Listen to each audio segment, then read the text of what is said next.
in association with LA Cal Formation, tailor-made solutions for your business. And I'm here to bring you the English Business Hour, and what we're going to focus on today is helping you improve on your pronunciation, your vocabulary, and in particular, I'm going to be looking at the STAR method for interview questions. So I'm also going to look at phrasal verbs, and in a sense, I'm going to try in one quick lesson to help you understand how you can use phrasal verbs. They are very tricky for people, and I completely understand. And I'm going to try very quickly to help you with phrasal verbs and give you that trick so that you can start using them in your English if you're at that level. You can always use something else. And what else am I going to do? I'm going to be looking at vocabulary and pronunciation by going through some news of the day. So I'm going to quickly go in, and as I said, I'm going to talk to you guys about phrasal verbs and maybe a trick that you can use to start using them. Let me come across now, and I'm going to go over here just to make sure I am on that page. Now, so we take a typical phrasal verb here. As you can see, the first one we have is to break down. To break down, this means to divide something into smaller parts or components, usually to make it easier to understand or to manage. Okay, to break down. As I said, you can always use something easier. You can always revert back to, in this case, to break down could be to explain. So to break down, I'll give you an example. I need to break down, I'm going to make it bigger for you as well. Let me come over here, and our example here, if I just make it a bit bigger. Okay, I need to break down this complex project into smaller tasks. Okay, fantastic. I need to break down this complex project into smaller tasks. So let's just focus on the verb to break down. Phrasal verbs, essentially, I think what a lot of people do is you're trying to make sense of to break down, and you end up coming to the conclusion of it doesn't make sense. And you're right, it doesn't make sense. It's like an expression. Phrasal verbs are like expressions that you just need to know, oh, I can use this expression in this situation. Once you understand that, that's the first step. The second step now is we're going to highlight the verb to break down. And in a sense, excuse me, I'm clearing my throat here. Right, to break down. I have it highlighted here in purple. Excuse me. So all we're going to do is change the first word of the verb, and we're going to see how it behaves in a normal sense. Is it a normal verb? Well, is it regular, normal, and irregular, not normal? So to break, let's just take it from, if it was a normal verb, it would be break, and in the past it would be braked with ed at the ending. However, it is not normal, it's irregular, and in the past is I broke my pen, I broke the window. Okay, so it's irregular. And all we're going to do is change this like a normal verb. Okay, we understand now what it means, and all we're going to do is change it like a normal verb. So, take the example. I need to break down this complex project into smaller tasks. And let's put it into the sense of yesterday. I need, so if we just start with the phrasal verb, because the second one is always in here the first verb is I need. Okay, that's the one that will change. But we're going to start with this one, which is the first verb, and we're going to change here. And I would say, I broke down this complex project into smaller tasks. All we're doing, as I said, is just changing the first one. I broke down. Now, I'm not going to complicate things by explaining how you can put this word at the front and that word. We're just going to keep it simple, okay? Changing the first word is all you need to do.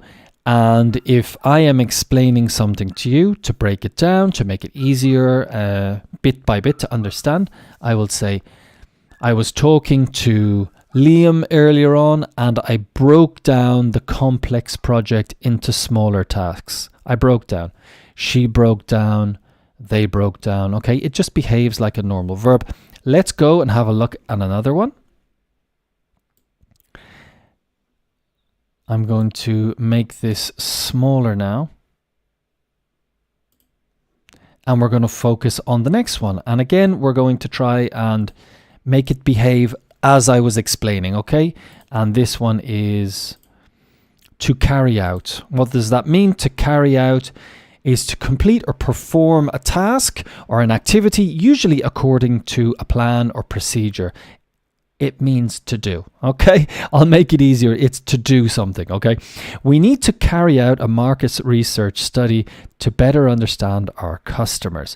I could say we need to do a market research study to better understand our customers. There's always a way that you can avoid phrasal verbs, but you perhaps are at a level now that you can take it. So let's go. We're going to behave like we said before. Carry. Go here and carry. What type of verb is carry? Well, it is a normal verb. It's regular. Carry, carried in the past. So we're going to just change carried and say, here we'll start over here and talk about she. She carried out a market research study to better understand her customers. She carried. Behaves like a normal verb. We don't care about the word out. That will stay the same, never changing. Carry will change. That's all we're saying. Okay. We need to carry out a market research study to better understand our customers. Okay. We've learned carry out is the expression. And now we just treat it like a normal verb.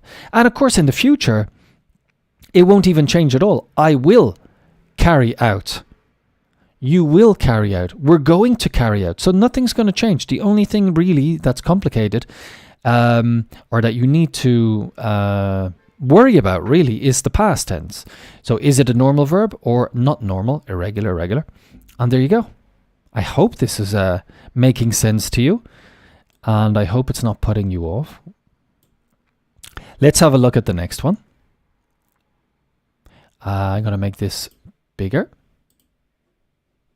Right, we're in purple here. To figure out. This is used very commonly. If I make this smaller, we'll just turn that into the body, okay. What we're focusing on here is to figure out. This means to solve a problem or understand something that is unclear or confusing.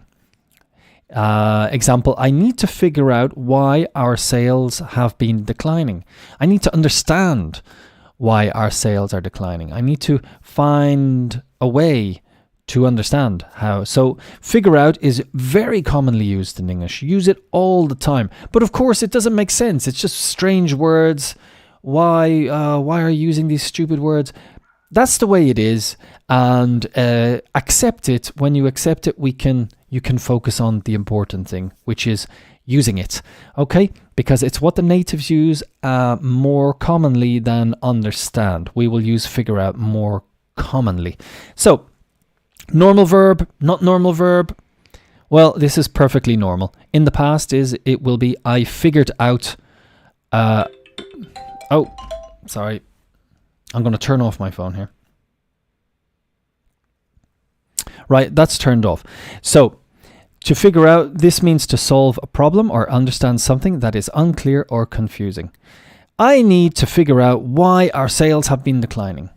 Okay, and if I'm successful, I will say, I figured out. It is a normal verb. So, I figured out that why our sales have been declining. She figured out, he figured out, they figured out. I'm going to figure out. I will figure out. Okay, so we're just changing figure in this and it's perfectly normal verb, figured out, ed at the ending. Okay, the next one as we carry on, all of these have a number 1 beside them. I don't know why. Anyway, it doesn't make any difference.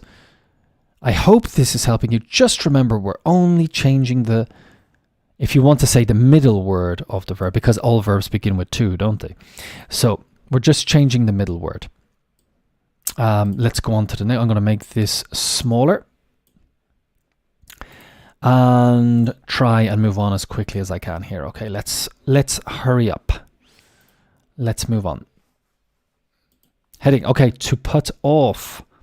To put off. I hope you guys can just double check that you can see. Yeah, you can see this indeed. Okay, to put off means to delay or postpone something, usually to a later time or date, very commonly like a meeting. So I had to put off my vacation because of my work emergency. To put, very super simple, this one. It doesn't change at all. Every day I put my phone on the table beside me in the present tense, or a routine, present tense. And yesterday I put. Okay, it doesn't change. I will put, you put, so never changes. All you need to do here is remember that put off means to delay or postpone. Very commonly such would be a meeting, for example. Meetings get put off all the time. It means postponed, not cancelled, just delayed. So learn what it means and then how to treat it by only changing the middle word if necessary. Okay, here we don't have to. And finally, we're moving on to take on. We're going up to this, and this is the bottom one. Let me do this. Okay, to take on means to accept or assume responsibility for a task, project, or role. Example, I will take on the challenge of leading this new project. I will take on more work than I'm able to. So to take on, again, it means to accept or assume responsibility for something when you take something on. Take on a challenge, take on a role, take on work. Okay, that's what it means. We understand what it means now, and now we're going to see if it behaves like a normal verb or not. Does it? So take. My phone. I took my phone from the table. Okay, or I took my phone off. So that's in the past. I've done it now. It's finished. I took. T-O-O-K. It's irregular. So let's change this example. I took on the challenge of leading this new project. Okay, I hope it makes it more clear for you. I know a lot of you are doing great with your English, and you find phrasal verbs very frustrating. Once, I suppose, we break it down into, breakdown. If we break down phrasal verbs into smaller parts, hopefully you can begin to understand. So quickly going through again to break down, I broke down phrasal verbs for you into meaningful parts. I broke down phrasal verbs for you. She carried out a market research. She carried out some market research. She carried out, that's regular. They put off the meeting, and we took on a lot of responsibility. Only changing the middle word. That's all you need to do. Of course, you might have questions. Yeah, but James, can't you? Don't worry about that for the moment. Just if you're having trouble, little steps at a time, okay? Because otherwise you might say, but it doesn't take on all these phrasal verbs probably have different contexts. So it depends what context we use, and it could be put off, and then and then we start confusing ourselves. Let's talk about just one context at a time, and it will still behave the same. Once it's a phrasal verb, you talk about context, but what you're going to do, changing that middle word, that's going to behave exactly the same. Okay, I hope that helps. And of course, we'll revisit it again because we love phrasal verbs. I love them, and we don't even know we're using them because we use them like figures of speech, like It's just the way we speak. They're expressions for us. Most English-speaking people have no idea that they are indeed even verbs. Okay, they think that they are just writing expressions. Okay, we don't analyze the language. And okay, fantastic. Let's move on. And in the next part here, what I wanted to do is I want to look at interviews. And in this particular situation, I want to look at the STAR method, which we can use for behavioral questions in interviews. In summary, the STAR method is a structured approach to answering behavioral interview questions. So it involves describing a specific situation, task, action, and result to demonstrate your problem-solving skills, communication abilities, and how you've handled challenging situations in the past. So it's really how you you faced and behaved when you were faced with a difficult or challenging situation in the past. These are going to come up in your interviews, and if you followed the structured STAR approach, makes it a lot easier for you. When I'm teaching students, for example, in universities, how to approach essay questions, we'll teach them a structured approach, and that way they can use that approach for different questions. So, where's your favorite place to go on the weekends, or where do you like to go to have some peace and quiet? Well, you can use exactly the same place. So we can translate this into your interview questions, where describe we're going to look at it now.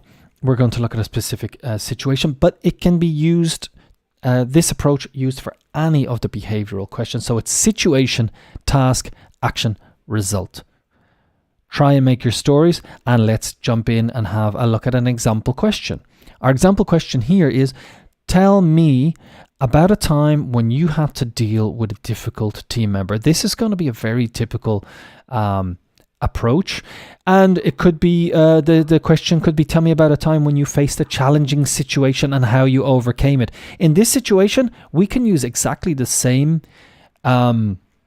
example, but just changing it to using the STAR method to approach it. Let's go in and have a look at the situation. The situation here is, in my previous job, S for STAR. In my previous job, I was part of a project team responsible for delivering a new software application within a tight deadline. One of my team members, let's call him John, was consistently missing his deadlines. Deadlines are the times that you need to finish work by, and not delivering the work up to the expected standard. Okay, that's the situation. Somebody is not meeting deadlines and the standard of work is slipping, it's falling, it's not up. So that's the S. That's the situation, that's the problem. Moving on now to the task. As project leader, I needed to address the situation to ensure the project would stay on track and be completed within the deadline. That is your task. As a project leader, I needed to address the situation and ensure the project would stay on track and be completed within the deadline. Action will be next. First, I approached John to discuss his workload. This is how much work he has, and try to understand why he was not meeting his deadlines. I discovered that he was struggling.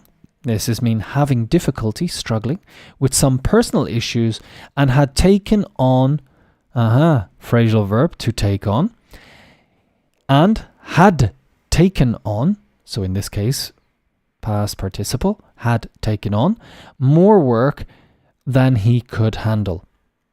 I asked him if there was any way I could help him prioritize his tasks, or if there was anyone else on the team who could take on some of his workload. We then created a plan to help him catch up on his work and set up regular check-ins to monitor his progress. Okay, typical action here, and it will help you like, whoa, action, what did I do? what were the steps we took with John. I approached John. I wanted to know why.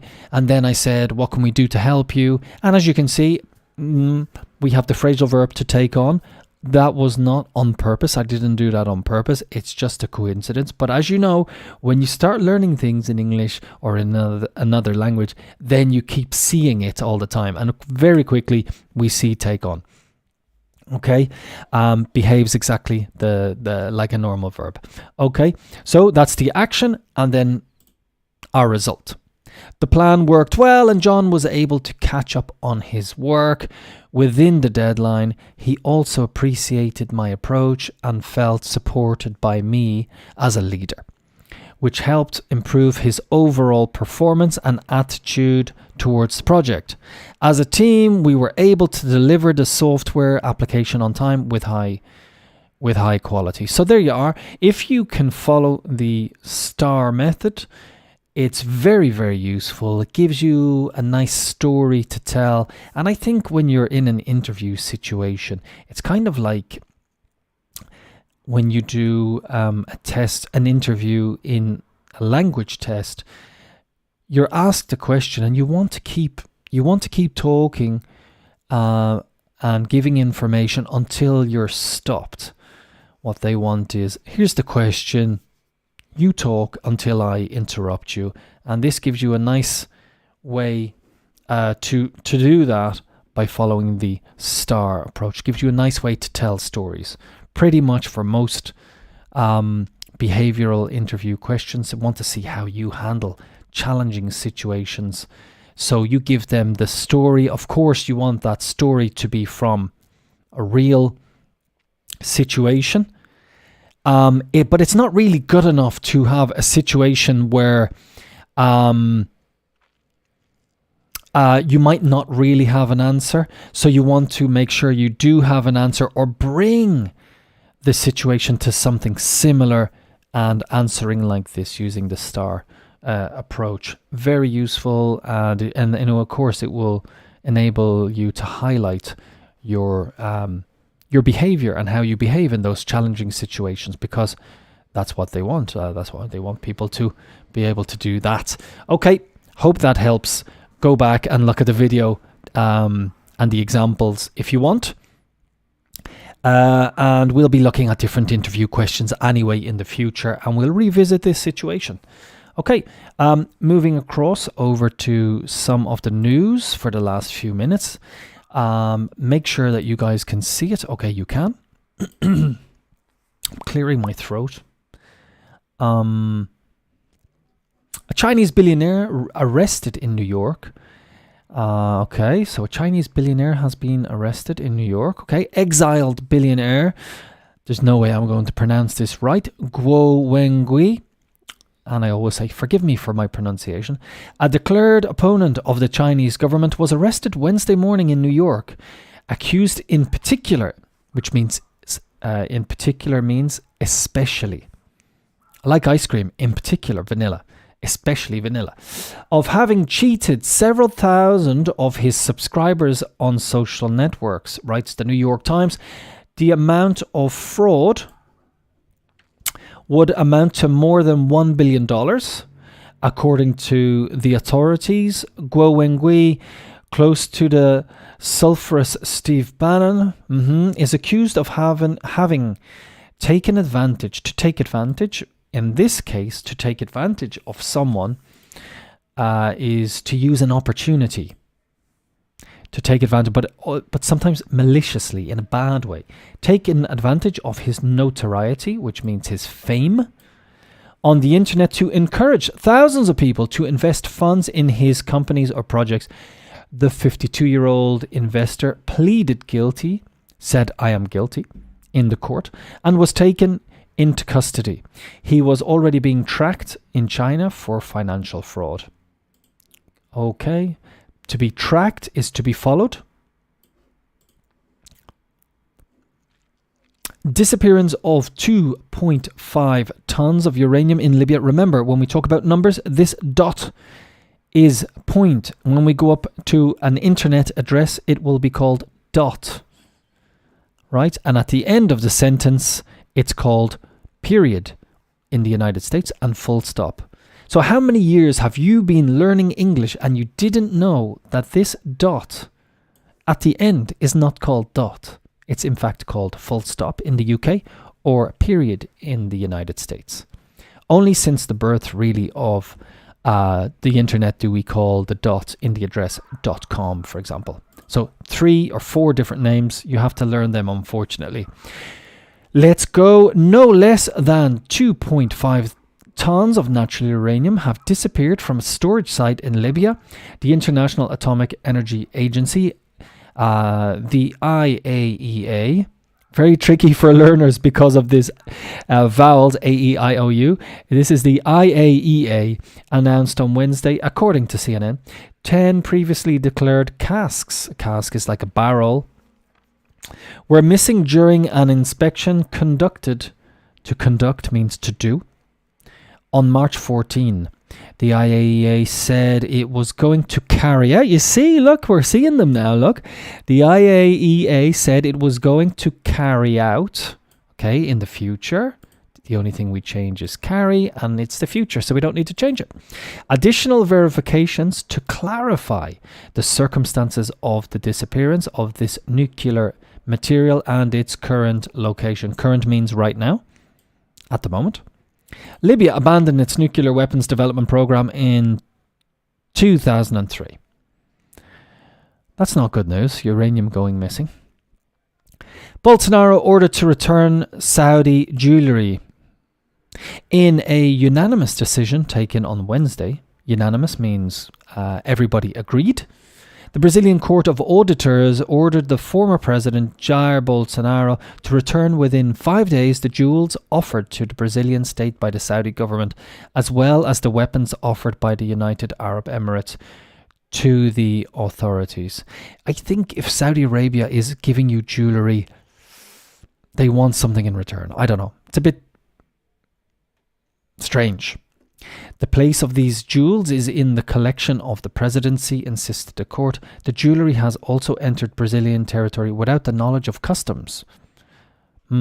Faced with the scandal, the Court of Auditors called for the opening of an investigation into all gifts offered by foreign countries under the Bolsonaro presidency. Okay, so the ex-president was given a gift of jewellery by the Saudi government.